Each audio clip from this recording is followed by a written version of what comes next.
غیر قانونی طور پر بھارت کے زیر قبضہ جموں کشمیر میں مودی حکومت نے کشمیری عوام کو حکم دیا ہے کہ وہ 15 اگست کو بھارت کے یوم آزادی کے موقع پر نام نہاد میری مٹی میرا دیش مہم میں اپنی شرکت کو یقینی بنانے کے لیے اپنے گھروں کی چھتوں پر بھارتی پرچم لہرائیں۔ اس سلسلے میں فیصلہ سری نگر میں چیف سیکریٹری ارون کمار مہتا کی زیر صدارت ایک اعلیٰ سطحی اجلاس میں کیا گیا۔ تمام سرکاری افسران کو ہدایت کی گئی ہے کہ وہ اپنے سوشل میڈیا ہینڈلز پر بھارتی پرچم، کشمیری مٹی اور مٹی کے دیے کی تصاویر بطور ڈسپلے پکچرز استعمال کریں۔ تمام انتظامی سیکریٹریز، محکمہ اطلاعات، ڈویژنل کمشنر کشمیر اور divisional commissioner Jammu, deputy commissioners اور محکموں کے سربراہان کو ان احکامات پر عمل درآمد کو یقینی بنانے کی ہدایت کی گئی ہے۔ بھارت کی یوم آزادی کی مرکزی تقریبات جموں کشمیر کرکٹ اسٹیڈیم سنوار سری نگر اور مولانا آزاد اسٹیڈیم جموں میں ہوں گی۔ کوئی بھی سرکاری ملازم اس دن چھٹی کے لیے درخواست نہیں دے سکتا۔ کل جماعتی حریت کانفرنس نے اپنے ایک بیان میں کشمیری عوام کو گھروں پر بھارتی پرچم لہرانے پر مجبور کرنے کے بھارتی حکومت کے تاناشاہی فیصلے پر سخت رد عمل کا اظہار کیا ہے۔ بیان میں کہا گیا ہے کہ جموں کشمیر عالمی برادری کی نظر میں ایک متنازع علاقہ ہے اور بھارت یہاں گھروں، سرکاری عمارتوں،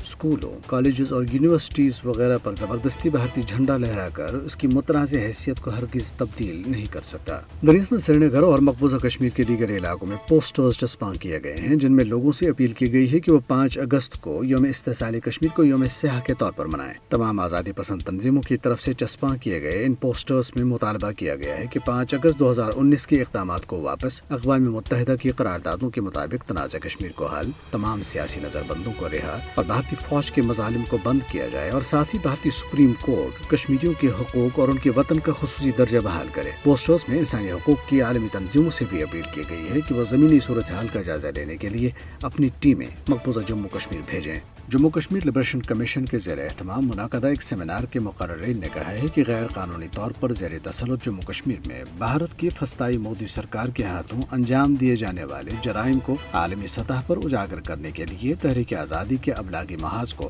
زیادہ مؤثر، منظم اور وسیع کرنے کی ضرورت ہے۔ تحریک آزادی کشمیر میں اوورسیز کشمیریوں کا کردار کے عنوان سے منعقدہ اس سیمینار کے مہمان خصوصی تحریک کشمیر برطانیہ کے صدر فہیم کیانی تھے۔ فہیم احمد کیانی نے اس موقع پر اپنے خطاب میں کہا ہے کہ ہمیں بھارت کے مذموم حربوں کو ناکام بنانا ہوگا اور اس ضمن میں اوورسیز کشمیریوں اور بیس کیمپ کی حکومت میں روابط کو مضبوط بناتے ہوئے عالمی برادری کو مسئلہ کشمیر کی طرف متوجہ کرنے کی ضرورت ہے۔ سیمینار سے کل جماعتی حریت کانفرنس آزاد جموں کشمیر شاخ کے کنوینر محمود احمد ساگر اور جموں کشمیر سالویشن موومنٹ کے چیئرمین الطاف احمد بٹ نے بھی خطاب کیا اور کہا ہے کہ ایک ایسے وقت میں جبکہ جملہ حریت قیادت پابند سلاسل ہے اور کشمیریوں کی سیاسی آواز دبائی گئی ہے، ہمیں ان کی آواز بنتے ہوئے ابلاغی محاذ پر زیادہ متحرک ہونے اور بھارت کا اصل چہرہ دنیا کے سامنے بے نقاب کرنے کی ضرورت ہے۔ جموں کشمیر اور بھارت کی مختلف سیاسی جماعتوں کے رہنماؤں، دانشوروں اور صحافیوں نے جموں میں ایک گول میز کانفرنس میں کشمیری عوام کو درپیش مشکلات کے خاتمے کے لیے اگست 2019 سے پہلے کی پوزیشن کو بحال کرنے کی ضرورت پر زور دیا۔ جموں کشمیر دی وے فارورڈ کے عنوان سے منعقدہ اس کانفرنس کا اہتمام centre for piece and progress نے کیا تھا۔